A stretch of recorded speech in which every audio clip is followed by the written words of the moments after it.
Mwigulu Lameck Nchemba Madelu aje awasilishe hoja ya wizara yake.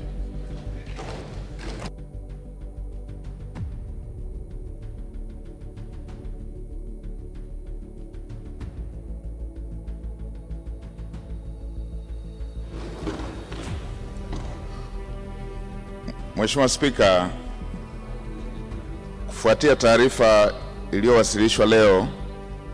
mbele ya bunge lako tukufu na mwenyekiti wa kamati ya kudumu ya bunge ya bajeti, naomba kutoa hoja kwamba bunge lako likubali kupokea na kujadili taarifa ya utekelezaji wa mpango na bajeti ya Wizara ya Fedha pamoja na Ofisi ya Taifa ya Ukaguzi kwa mwaka 24-25. Aidha, naliomba bunge lako tukufu likubali kupokea na kujadili na kuidhinisha mapendekezo ya mpango na bajeti ya mafungu ya Wizara ya Fedha pamoja na fungu namba 045, yani Ofisi ya Ukaguzi, Ofisi ya Taifa ya Ukaguzi, yani CAG. Mheshimiwa Spika, napenda kumshukuru Mungu kwa kunijalia afya njema na kuniwezesha kusimama mbele yako na mbele ya bunge lako tukufu kuwasilisha mapitio na mapendekezo ya mpango na bajeti ya Wizara ya Fedha pamoja na Ofisi ya Taifa ya Ukaguzi kwa mwaka 24-25. Mheshimiwa Spika, naomba niweke wazi kuwa hii ni bajeti ya Wizara ya Fedha, sio bajeti kuu ya serikali. Bajeti kuu ya serikali itasomwa tarehe 12 mwezi wa 6, yani Alhamisi ya wiki ijayo. Kwa heshima na unyenyekevu mkubwa, napenda kutumia fursa hii kumpongeza Mheshimiwa Dr. Samia Suluhu Hassan, Rais wa Jamhuri ya Muungano wa Tanzania na Amiri Jeshi Mkuu, kwa uongozi wake na mageuzi makubwa ya kiuchumi na kisiasa na kijamii ambayo ameyafanya kupitia kipindi cha miaka takriban 4 ya uongozi wake. Tumeshuhudia mafanikio makubwa jarabu kabisa katika upatikanaji wa rasilimali fedha kwa ajili ya utekelezaji wa programu na miradi mbalimbali ya maendeleo. Jitihada zake zimekuwa na mafanikio makubwa katika maendeleo ya taifa letu, hususan katika nyanja za kijamii, kiuchumi, kisiasa na diplomasia. Hakika mama apewe maua yake. Kwa namna ya pekee, napenda kumshukuru Mheshimiwa Rais kwa kuendelea kuniamini mimi pamoja na Naibu Waziri wa Fedha Mheshimiwa Hamad Hassan Chande kumsaidia katika kutekeleza majukumu hususan katika usimamizi wa fedha za umma pamoja na uchumi jumla. Tunapenda kuhakikishia kuwa tutatekeleza na tutaendelea kutekeleza kikamilifu majukumu yetu ili kufikia malengo na shabaha zilizoainishwa kwenye ilani ya uchaguzi ya Chama cha Mapinduzi ya mwaka 2020. Maeneo ya kipaumbele katika utekelezaji wa majukumu yetu kila siku ni ukusanyaji wa fedha, utafutaji na ugawaji wa rasilimali fedha kwa ajili ya kutekeleza miradi mikubwa ya maendeleo pamoja na huduma za jamii, kazi ambayo imefanyika kikamilifu. Naomba Mwenyezi Mungu azidi kumjalia afya njema Mheshimiwa Rais, hekima na busara ili kuendelea kutekeleza majukumu yake kikamilifu. Napenda pia kuwashukuru Mheshimiwa Dr. Philip Isdori Mpango, Makamu wa Rais wa Jamhuri ya Muungano wa Tanzania, Mheshimiwa Kassim Majaliwa, Waziri Mkuu wa Jamhuri ya Muungano wa Tanzania, Mheshimiwa Doto Mashaka Biteko, Naibu Waziri Mkuu na Waziri wa Nishati, kwa hekima, busara na weledi wao katika kumsaidia Mheshimiwa Rais katika kutekeleza majukumu yake ya kikatiba kwa mafanikio makubwa. Ninawashukuru pia kwa maelekezo na ushauri na miongozo ambayo wamekuwa wakisaidia Wizara ya Fedha pamoja na wizara zingine za kisekta katika kutimiza majukumu yetu. Nitumie fursa hii pia kushukuru na kukupongeza wewe binafsi Mheshimiwa Spika wa Bunge la Jamhuri ya Muungano wa Tanzania na rais wa Umoja wa Mabunge Duniani kwa kuendelea kuliongoza bunge letu kwa ustadi mkubwa na umahiri mkubwa na uadilifu mkubwa. Aidha, nimpongeze Mheshimiwa Musa Azzan Zungu, naibu spika, pamoja na wenye viti wote kwa kazi nzuri wanazozifanya. Napenda kuishukuru kamati ya kudumu ya bunge ya bajeti chini ya mwenyekiti wake Oran Manase Njeza, mbunge wa jimbo la Mbeya vijijini, na makamu mwenyekiti wake Twaha Ali Mpembenwe, mbunge wa jimbo la Kibiti, kwa kukubali, pamoja na kamati nzima ya bajeti kwa kukubali kupokea na kuchambua na kujadili taarifa ya utekelezaji wa mpango na bajeti wa Wizara ya Fedha na Ofisi ya Taifa ya Ukaguzi kwa mwaka 2024-2025 na mapendekezo ya makadirio ya mapato na matumizi kwa mwaka 2025-2026. Maoni na ushauri na maelekezo ya kamati yamekuwa mchango mkubwa katika kuboresha mifumo ya usimamizi na utekelezaji wa majukumu ya Wizara ya Fedha pamoja na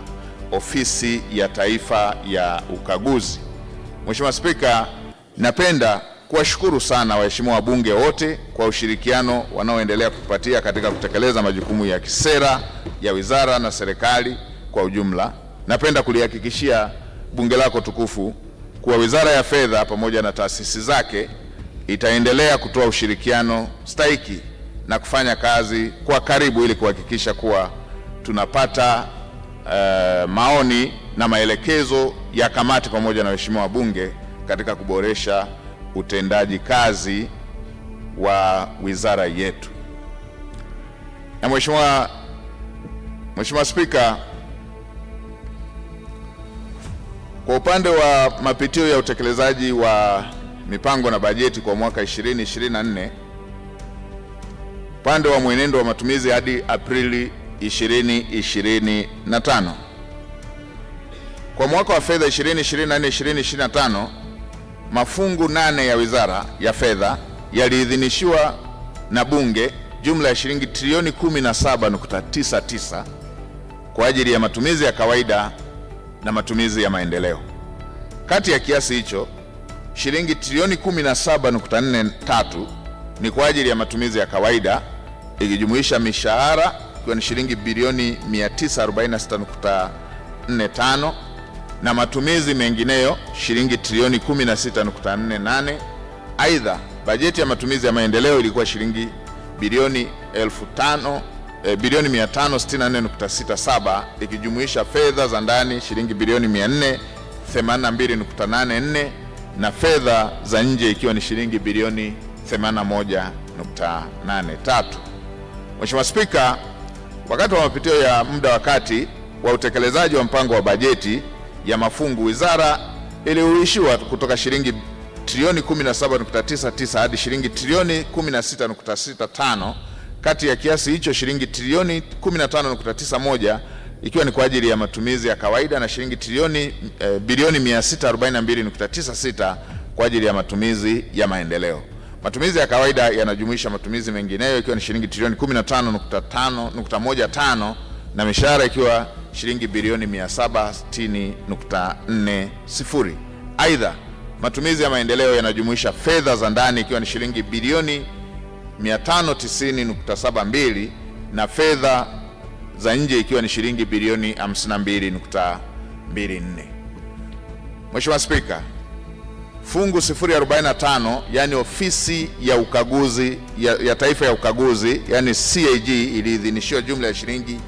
bilioni 112.73 kwa mwaka 2024-2025, ambapo bilioni 101.26 ni kwa ajili ya matumizi ya kawaida na shilingi bilioni 11.47 ikiwa ni kwa ajili ya matumizi ya maendeleo. Na Mheshimiwa Spika, bajeti ya Ofisi ya Taifa ya Ukaguzi imeendelea kuongezewa bajeti mwaka hadi mwaka ukilinganisha na bajeti ya miaka mitano iliyopita. Matumizi ya kawaida yanajumuisha matumizi mengine ambayo ni shilingi bilioni 80.62 na mishahara bilioni 20.64, na bajeti ya matumizi ya maendeleo ilikuwa shilingi bilioni 8.83 na fedha ya nje ikiwa ni shilingi bilioni 2.64. Mheshimiwa Spika, Jumla ya fedha zilizopelekwa kwa mafungu 8 ya Wizara ya Fedha hadi Aprili 2025 ni shilingi trilioni 13.67 na matumizi halisi yalikuwa ni shilingi trilioni 13.42. Kati ya kiasi hicho, matumizi mengineyo kwa idara, vitengo na taasisi yalikuwa shilingi trilioni 2.36 na huduma ya deni la serikali ikiwa ni shilingi trilioni 10.19, mishahara ikiwa ni shilingi bilioni 443.63 na maendeleo ikiwa ni shilingi bilioni 422.34. Vile hadi kufikia Aprili 2025 fungu 045 limepokea jumla ya shilingi bilioni 99.08 na matumizi halisi ikiwa ni shilingi bilioni 91.92, na kati ya kiasi hicho matumizi mengineyo yakiwa ni shilingi bilioni 70.65 na mishahara ikiwa ni shilingi bilioni 16.49 na shilingi bilioni 4.78 ikiwa ni kwa ajili ya utekelezaji wa miradi ya maendeleo na shilingi bilioni 4.78 ikiwa ni kwa ajili ya utekelezaji wa miradi ya maendeleo. Mchanganuo wa fedha zilizopokelewa na kutumika kwa kila fungu ni kama ambavyo inaonekana katika ukurasa wa 66 hadi ukurasa wa 68 wa kitabu cha hotuba ya Wizara ya Fedha, kitabu cha hotuba yangu, na ninaomba taarifa yote iweze kuingia katika kumbukumbu rasmi za Bunge. Kwa upande wa mwenendo wa utekelezaji wa vipaumbele vya wizara, ikiwa ni kutafuta na kukusanya mapato ya jumla ya shilingi trilioni 45.10, Mheshimiwa Spika, Wizara ya Fedha ilikadiriwa kukusanya shilingi trilioni 45.10 ikiwa ni sawa na asilimia 89.7 ya makadirio yote ya serikali ya kukusanya jumla ya shilingi trilioni 50.29 kwa mwaka wa fedha 24-25. Hadi Aprili 25, wizara imefanikiwa kutafuta na kukusanya mapato ya jumla ya shilingi trilioni 37.91 ikiwa ni sawa na asilimia 84.1 ya lengo la mwaka kutoka vyanzo vya ndani na nje. Kati ya kiasi hicho, shilingi trilioni 24.45 zimekusanywa na Mamlaka ya Mapato Tanzania na idara za wizara zimefanikiwa kutafuta jumla ya shilingi trilioni 5.32 kama misaada pamoja na mikopo yenye masharti nafuu na shilingi trilioni 8.14 kupitia dirisha la mikopo yenye masharti ya kibiashara. Mheshimiwa Spika, kwa upande wa kuimarisha na kusimamia mifumo ya usimamizi wa fedha pamoja na mali za umma, kwa mwaka 24-25 wizara ilipanga kuimarisha na kusimamia mifumo ya mapato, matumizi pamoja na mali za serikali ikiwemo IDRAS, TANSIS, MUSE, NEST, CBMS, GAMIS, na hadi kufikia Aprili 2025 wizara imefanikiwa kuunganisha mifumo 11 ya taasisi pamoja na mashirika ya umma na mfumo wa uhasibu serikalini MUSE, na kuunganisha mfumo wa MUSE na CBMS na kuwezesha maombi na utoaji wa fedha yani exchequer kupitia mfumo wa CBMS na kuruhusu afisa masuhuli kufanya uhamisho wa bajeti ndani ya fungu lake, ujenzi wa moduli saidizi za ulipaji wa mikataba yani e-payment, na kuunganisha mfumo wa NeST na mifumo ya MUSE na kuimarisha uundwaji wa moduli ya uchakataji wa uondoaji wa mali chakavu katika mfumo wa usimamizi wa mali serikalini. Mheshimiwa Spika, wizara kupitia Mamlaka ya Mapato Tanzania imekamilisha kazi ya maboresho mfumo wa usimamizi wa forodha yani TANSIS pamoja na awamu ya kwanza ya ujenzi wa mfumo wa kodi za ndani, ambapo huduma za usajili wa magari na leseni za udereva zimeanza kutolewa kupitia mfumo huo. Ujenzi wa maboresho ya mifumo hiyo imesaidia kuongeza ufanisi katika usimamizi wa mapato ya serikali, ambapo shughuli zote za ukadiriaji wa kodi zinafanywa kwa usahihi kupitia mifumo hiyo na hivyo kuondoa urasimu na kuongeza uwazi na uwajibikaji katika masuala ya fedha za umma. Kwa upande wa kuhudumia deni la serikali, hadi Aprili 2025 jumla ya shilingi trilioni 10.19 zimelipwa kwa notisi za madai ya deni lililoiva sawa na ufanisi wa asilimia 84.8 ya lengo la mwaka, na kati ya kiasi hicho deni la ndani ni shilingi trilioni 6.01 ikijumuisha riba ya trilioni 2.48 na mtaji shilingi trilioni 3.53 na deni la nje ikiwa ni shilingi trilioni 4.18 ikijumuisha riba ya shilingi trilioni 1.62 na mtaji ikiwa ni shilingi trilioni 2.56. Mheshimiwa Spika, kwa upande wa kutoa elimu ya huduma za fedha kwa wananchi katika mwaka wa fedha 2024-2025, Wizara ilipanga kuendelea kutoa elimu ya fedha kwa umma kwa lengo la kujenga uelewa na kuongeza maarifa kwa wananchi kuhusu masuala mbalimbali ya fedha na kukuza huduma jumuishi za fedha hapa nchini. Hadi Aprili 2025, elimu ya fedha imetolewa katika halmashauri 61 za mikoa ya Lindi, Mtwara, Kilimanjaro, Arusha, Morogoro, Mwanza, Mara na Pwani, ambapo jumla ya wananchi 49,301 walipatiwa elimu kuhusu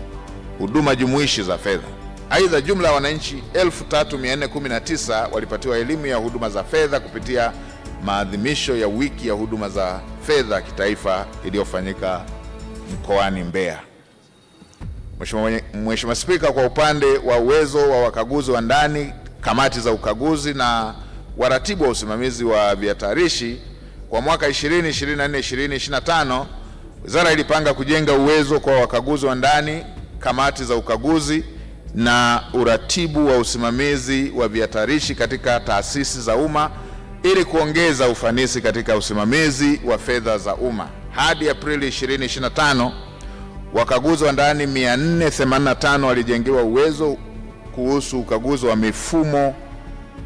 mfumo wa uhasibu serikalini MUSE pamoja na mfumo wa ukusanyaji wa mapato serikalini yani GPG. Wakaguzi wa ndani 200 kutoka taasisi 80 walijengewa uwezo kuhusu ukaguzi wa mifumo wa ununuzi wa umma ya NeST. Wakaguzi wa ndani 200 kutoka taasisi 100 walijengewa uwezo kuhusu matumizi ya mfumo wa ukaguzi GMS pamoja na waratibu wa usimamizi vihatarishi 120 walijengewa uwezo kuhusu matumizi ya mfumo ya kielektroniki wa usimamizi wa vihatarishi,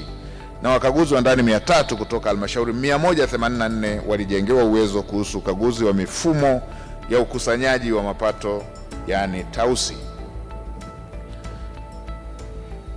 Mheshimiwa Spika, kwa upande wa uhakiki binafsi wa kidigitali wa wastaafu kwa mwaka 2024-2025, Wizara ilipanga kuwezesha uhakiki binafsi wa kidigitali kwa wastaafu wanaolipwa na hazina kwa lengo la kupunguza gharama za uhakiki na usumbufu kwa wastaafu na serikali kwa ujumla. Hadi Aprili 25, Wizara ilikamilisha uundwaji wa moduli kwenye mfumo wa malipo ya wastaafu na uhifadhi wa nyaraka ili kuwezesha wastaafu kufanya uhakiki binafsi. Aidha, Wizara imefanya maboresho na kuunganisha mfumo wa malipo ya wastaafu na kuhifadhi nyaraka na mfumo wa mamlaka ya vitambulisho vya taifa ya NIDA na mfumo wa wakala wa usajili na ufilisi na udhamini yani RITA ili kuboresha huduma zinazotolewa kwa wastaafu pamoja na wanufaika wengine kwa mujibu wa sheria. Mheshimiwa Spika, kwa mwaka 2024-2025, Wizara ilipanga kuwezesha taasisi za umma na binafsi kutumia moduli ya usimamizi wa fedha katika mfumo wa MUSE. Hadi 2025, Wizara imefanikiwa kuunganisha moduli ya usimamizi wa fedha katika mfumo wa MUSE kwa taasisi za umma 452 na benki 38. Moduli hiyo inawezesha kanzidata za uhakika ya akaunti za serikali, kurahisisha ufunguaji na ufungaji wa akaunti za serikali, utoaji wa vibali, masurufu kwa wizara, mikoa na idara za serikali, na uandaji na upatikanaji wa taarifa za fedha kwa wakati na kurahisisha usimamizi na ufuatiliaji wa mapato na matumizi ya serikali. Mheshimiwa Spika, kwa mwaka 2024-2025, upande wa sera za kiuchumi jumla, Wizara ilipanga kusimamia utekelezaji wa hatua mbalimbali za sera za uchumi jumla ili kujenga uchumi jumuishi, himilivu na endelevu. Shabaha ya uchumi jumla zilizotarajiwa kufikiwa ilikuwa ni ukuaji wa pato la taifa kufika 5.4% kwa mwaka 2024 kutoka 5.1% kwa mwaka 2023,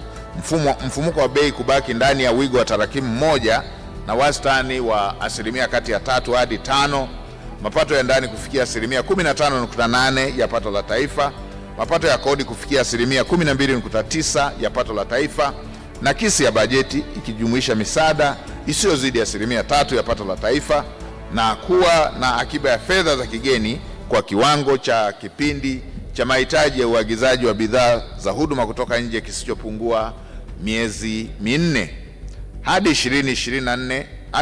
Aprili 2025, wizara imesimamia utekelezaji wa hatua mbalimbali za kisera ili kufikia malengo na shabaha za kiuchumi jumla. Hatua hizo imekuwa ni pamoja na kudhibiti mfumuko wa bei, kuhudumia deni la serikali kwa wakati,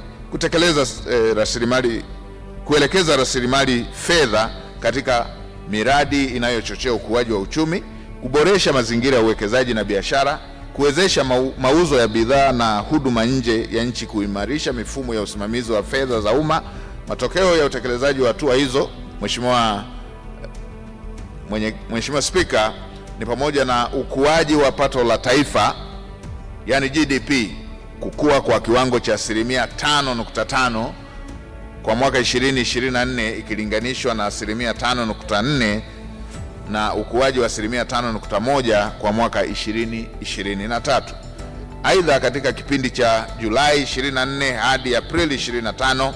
mfumuko wa bei nchini ulifikia wastani wa asilimia 3.1 ikilinganishwa na asilimia 3.2 katika kipindi kama hicho kwa mwaka 23-24, na wastani huu ni wastani imara kuliko nchi zote katika majirani zetu. Mheshimiwa Spika, hadi Machi 2025 akiba ya fedha za kigeni ilifika dola za Kimarekani milioni 5,693.2, kiasi kinachotosheleza uagizaji wa bidhaa muhimu kutoka nje kwa kipindi kisichopungua miezi minne. Mheshimiwa Spika, wizara imeendelea kusimamia utekelezaji wa bajeti ya serikali ambapo katika kipindi cha Julai 24 hadi Aprili 25 wizara ilifanikiwa kuandaa miongozo mbalimbali ya kisera, kisheria, kitaalamu ikiwemo miongozo ya maandalizi ya mpango wa bajeti ya serikali kwa mwaka 2025-2026. Aidha, jumla ya ridhaa ya matumizi iliyotolewa ni shilingi trilioni 38.10, ambapo kati ya kiasi hicho shilingi trilioni 25.14 ni matumizi ya kawaida na shilingi trilioni 12.96 ni matumizi ya maendeleo. Aidha, kati ya fedha hizo zilizotolewa, jumla ya shilingi bilioni 996.5 zimetolewa kwa ajili ya malipo ya madeni ya wakandarasi na shilingi bilioni 918.8 ikiwa ni wakandarasi na wazabuni shilingi bilioni 38.4 na watumishi wa umma shilingi bilioni 38.8.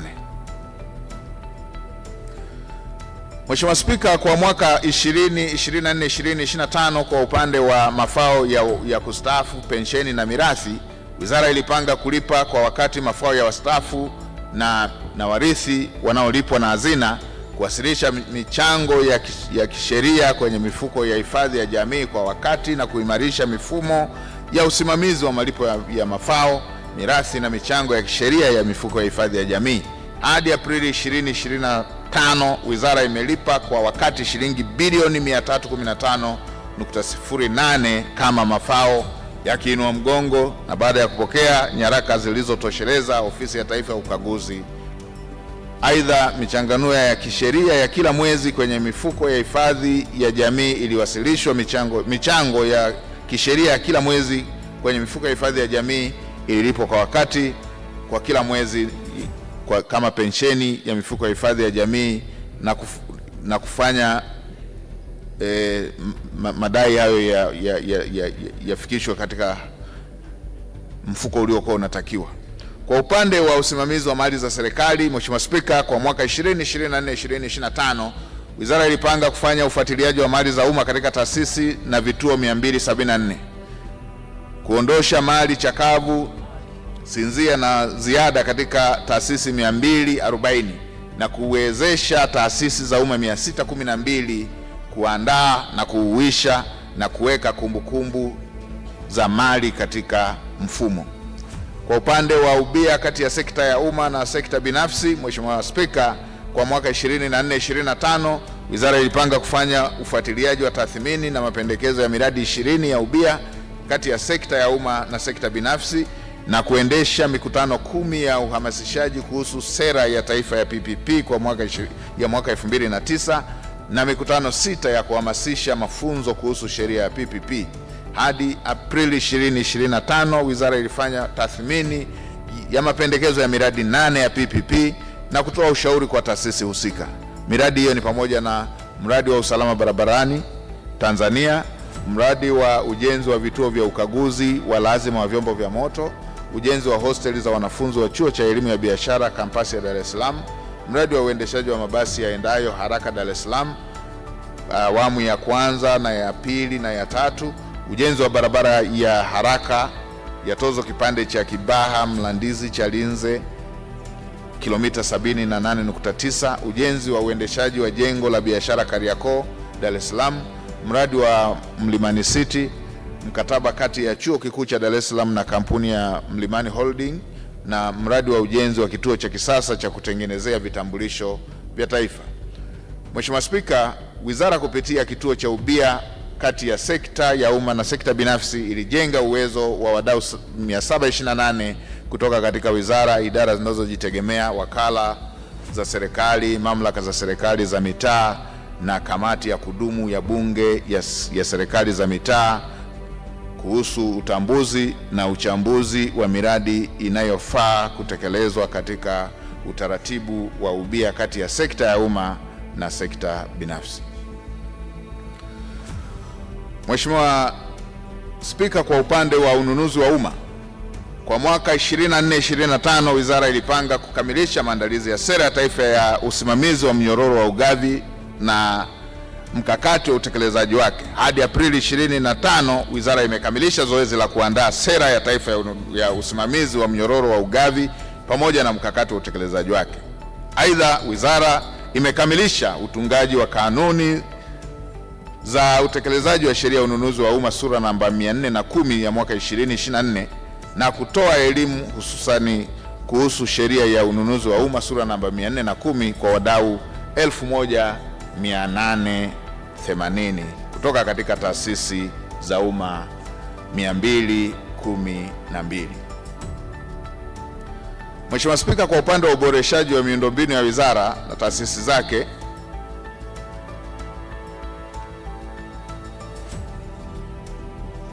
kwa mwaka 24-25,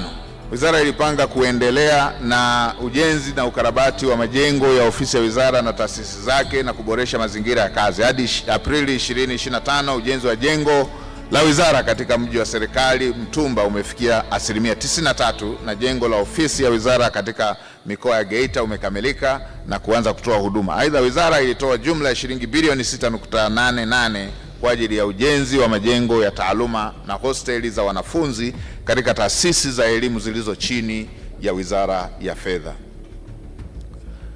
Mheshimiwa Spika, kwa upande wa utekelezaji wa vipaumbele fungu namba 045 ofisi ya taifa ya ukaguzi, kwa mwaka 24-25, ofisi ya taifa ya ukaguzi ilipanga kufanya ukaguzi wa rasilimali za umma kwa serikali kuu, mamlaka za serikali za mitaa pamoja na mashirika na taasisi za umma, kufanya ukaguzi za kiufundi, ufanisi maalum, kiuchunguzi, miradi ya maendeleo pamoja na mifumo ya tehama, kuimarisha matumizi ya tehama na kuendelea na ujenzi na ukarabati wa ofisi zake. Hadi Aprili 2025, ofisi ya taifa ya ukaguzi imefanya ukaguzi na kuwasilisha katika bunge lako tukufu jumla ya ripoti 21 za taarifa ya hesabu za fedha kwa mwaka ulioishia 30 Juni mwaka 2024. Na Mheshimiwa Spika, nitumie bunge lako tukufu kuipongeza sana ofisi ya CAG, kumpongeza sana CAG na ofisi yake kwa kazi kubwa na ya kizalendo anayofanya katika masuala ya ukaguzi na usimamizi wa rasilimali za taifa letu. Aidha, kupitia kaguzi hizo, jumla ya ripoti 1730 zimeandaliwa na kutolewa kwa mchanganuo ufuatao: kaguzi za serikali kuu, ripoti 469; mamlaka za serikali za mitaa, na ofisi ya Rais TAMISEMI 787, mashirika na taasisi za umma 273, ukaguzi wa ufanisi 15, ukaguzi wa kiufundi 12, ukaguzi maalum 53 na mifumo ya tehama kaguzi 121. Aidha, ofisi imekamilisha kuandaa ripoti jumuishi 6 za mdhibiti na mkaguzi wa hesabu za serikali zilizowasilishwa kwa Mheshimiwa Rais wa Jamhuri ya Muungano wa Tanzania tarehe 27 Machi mwaka 2025. Hongera sana CAG, hongera sana ofisi ya mkaguzi wa hesabu za serikali kwa kazi ya kizalendo unayofanya kwa nchi yetu.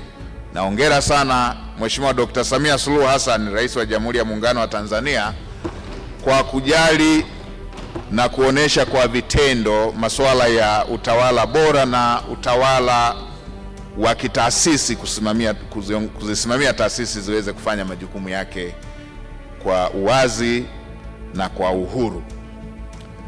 Mheshimiwa Spika, kwa upande wa changamoto katika utekelezaji wa bajeti kwa mwaka 24-25, baadhi ya mambo yaliyojitokeza ni kuhusu mwitikio usioridhisha kwenye upande wa matumizi ya mifumo, kushuka kwa thamani ya shilingi katika baadhi ya vipindi, kuongezeka kwa madeni na michango ya wanachama. Na katika kukabiliana nayo, Mheshimiwa Spika, tumeendelea kujenga uwezo wa wadau wetu kuweza kutumia mifumo. Tumeendelea kuweka wigo, kutanua wigo wa mikopo kupitia fedha za kigeni, kuwezesha utekelezaji wa mikakati ya kitaifa, kuimarisha upatikanaji wa fedha za kigeni, jambo ambalo tumefanikiwa kwa kiwango kikubwa. Taarifa zaidi tutatoa katika hotuba kubwa ya serikali. Kwa upande wa mapendekezo ya mpango na bajeti kwa wizara na ofisi ya mkaguzi mkuu, mkaguzi wa ofisi ya taifa ya mkaguzi ya mwaka 25-26 ni kama ifuatavyo. Baada ya kutoa taarifa ya utekelezaji wa vipaumbele, Mheshimiwa Spika, naomba sasa kutoa mapendekezo ya upande wa mpango na bajeti kwa mwaka wa fedha 25-26. Kwa upande wa vipaumbele 25-26 ni kama ifuatavyo: kutafuta na kukusanya mapato ya jumla ya shilingi trilioni 50.98, kuhudumia kwa wakati deni la serikali linaloiva kwa kiwango cha shilingi trilioni 14.22, kujenga mifumo pamoja, kutoa ankara za malipo ya serikali ili kuongeza ufanisi, kuboresha na kuunganisha na kuimarisha usalama wa mifumo ya kielektroniki,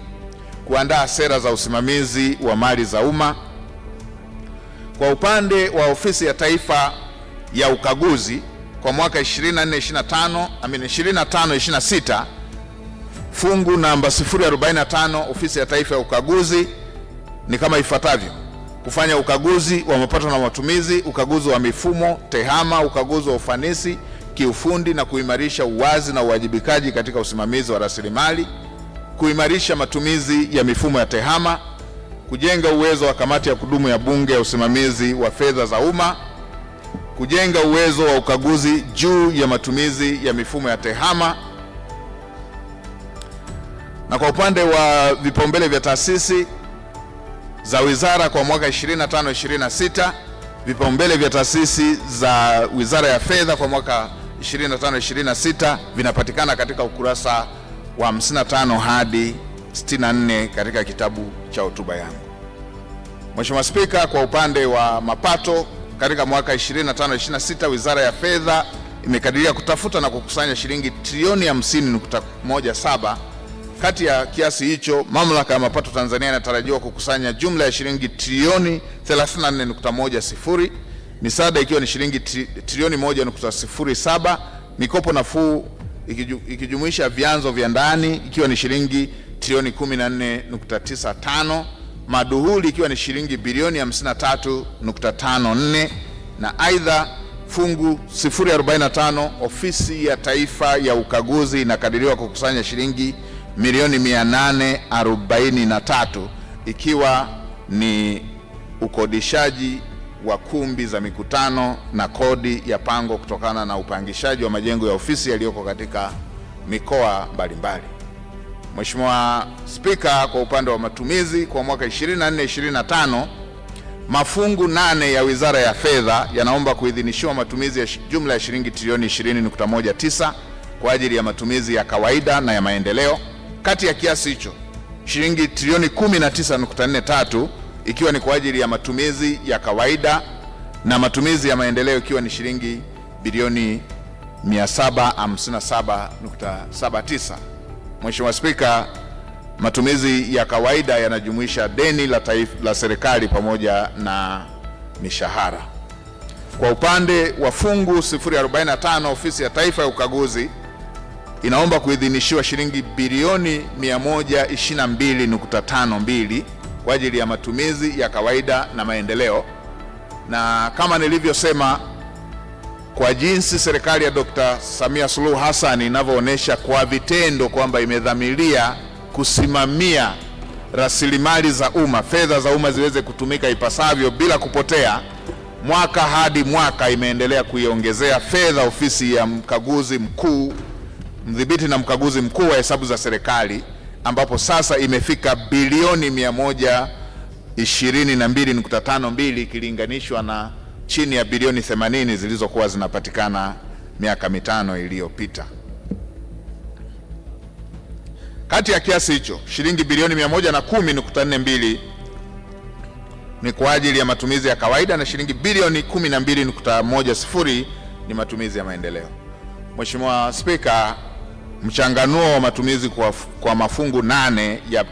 ya kibajeti ya Wizara ya Fedha na fungu 045 Ofisi ya Taifa ya Ukaguzi unapatikana ukurasa wa 69 wa kitabu cha hotuba yangu. Katika kuhitimisha, Mheshimiwa Spika, kwa namna ya kipekee tena napenda kumshukuru mke wangu Bi Neema pamoja na watoto kwa upendo wao, uvumilivu na maombi na faraja ambayo wamenipatia. Nirudie tena kumshukuru na kumpongeza Naibu Waziri Mheshimiwa Hamadi Chande pamoja na timu nzima ya Wizara ya Fedha ikiongozwa na Katibu Mkuu Daktari Natu Elmamuli Mwamba, mwalimu wangu, mlipaji mkuu wa serikali pamoja na manaibu wake wote, Naibu Katibu Mkuu Bi Amina Shaban, Bi Jennifer Omolo pamoja na Elijah Mwandumbia. Mheshimiwa Spika, hawa wamekuwa nguzo muhimu sana ya wizara yetu, na hata bunge lako tukufu litakiri ushirikiano ambao wataalamu hawa wanatoa punde tunapoitwa katika vikao vya bunge na kupokea ushauri na maelekezo kutoka kwa wabunge na kamati za bunge. Vile vile ni washukuru wakuu wa idara, vitengo na wafanyakazi wote wa wizara na taasisi zake kwa ushirikiano na utekelezaji thabiti wa majukumu yao ya kila siku.